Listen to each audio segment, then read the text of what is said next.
Hey guys, today we'll be doing episode 2 of Paddle Tickles, a series where my crew and I do first impressions of pickleball paddles without having any prior knowledge about their technology or anything about them beforehand.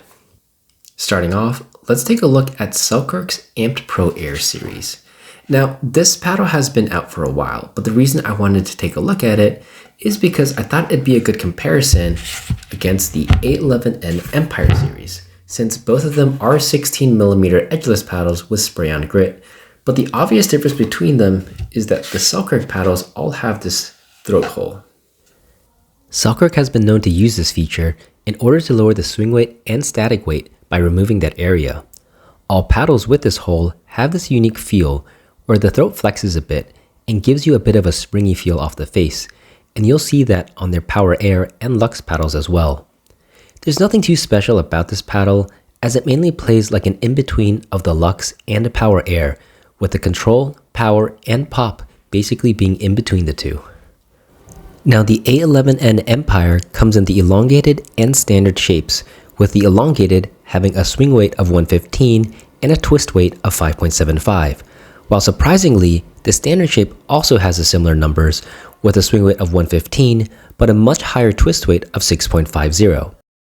Both of them have longer 5.5-inch handles, which is significantly more than the handle of the Amped Pro Air, so it's easier to perform two-handed shots with them.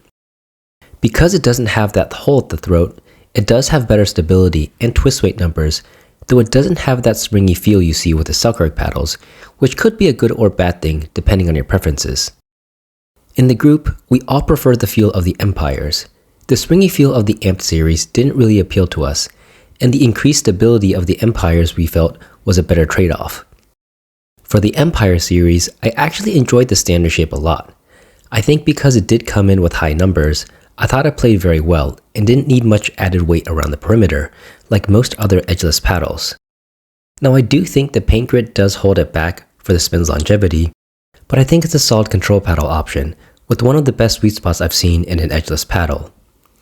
The elongated one I wasn't a huge fan of, and that's one I would definitely recommend adding quite a bit of perimeter weighting to, but overall, I think they are both better options than the Amped Pro Air series. They've got longer handles with better overall stability, and they are also significantly cheaper since they do go for under $100. Overall, everyone agreed that the Empire series is a really great edgeless paddle option, especially at its price point, and one to consider over the Amped Pro Airs. Next, let's take a look at the bread and butter Fatboy. Now, I am a bit late to this review because I've only recently started working with bread and butter, but I did want to provide some quick thoughts so you all can know where I rank this paddle across all the standard and wide body paddles that I've tested in the past. The Fatboy is 16 by 8, and the handle is 5.3 inches, while the core is 16mm.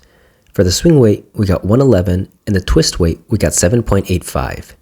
It does have a wider taper at the throat that's a bit similar to the Apollo. These wider tapers do give you a bit less usable handle length compared to paddles like the 11624 Monarch, but they generally give you a bit more stability at the bottom and a higher twist weight measurement. As for the surface, the Fatboy uses a Kevlar and carbon fiber blend. I would describe the Fatboy as an Apollo with a bit more pop and power, but less overall firepower than the 11624 Monarch All Court.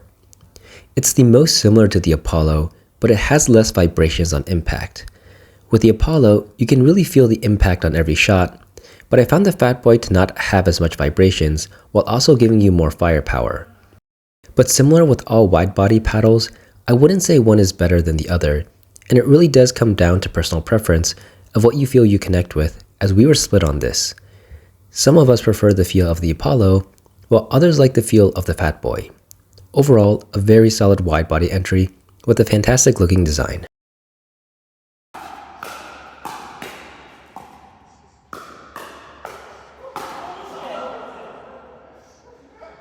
And finally, we're going to look at the last few paddles together, and those are the paddles from Pick and Luz.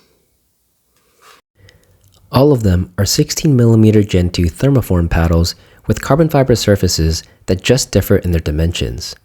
Pick has a flat top elongated and a rounder standard shape option, while the Luz HUD Balance is a curved elongated paddle. Their swing weights and twist weights were average and in line with many paddles we've tested in those dimensions. And as for how they played, We all thought they were perfectly fine. The standard shape option from Pick was probably the most unique one, since most standard shape paddles opt to go for a flatter rectangular shape rather than a rounder one, but overall, they're all very solid Gen 2 paddles at a low price point. The last time I checked, the Pick paddles were available on Amazon for under $90, which is a really great deal for a thermoform paddle.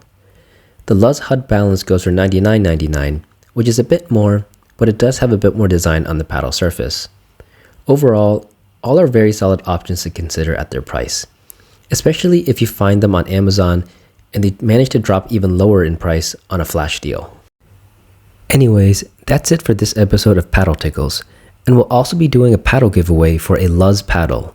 To enter, like this video, fill out the Google form, and comment down below what your favorite color is, and one lucky winner will be chosen 1 week from today. Also, if you are interested in any of these paddles, I've added my discount code here and a link to buy them in the video description below.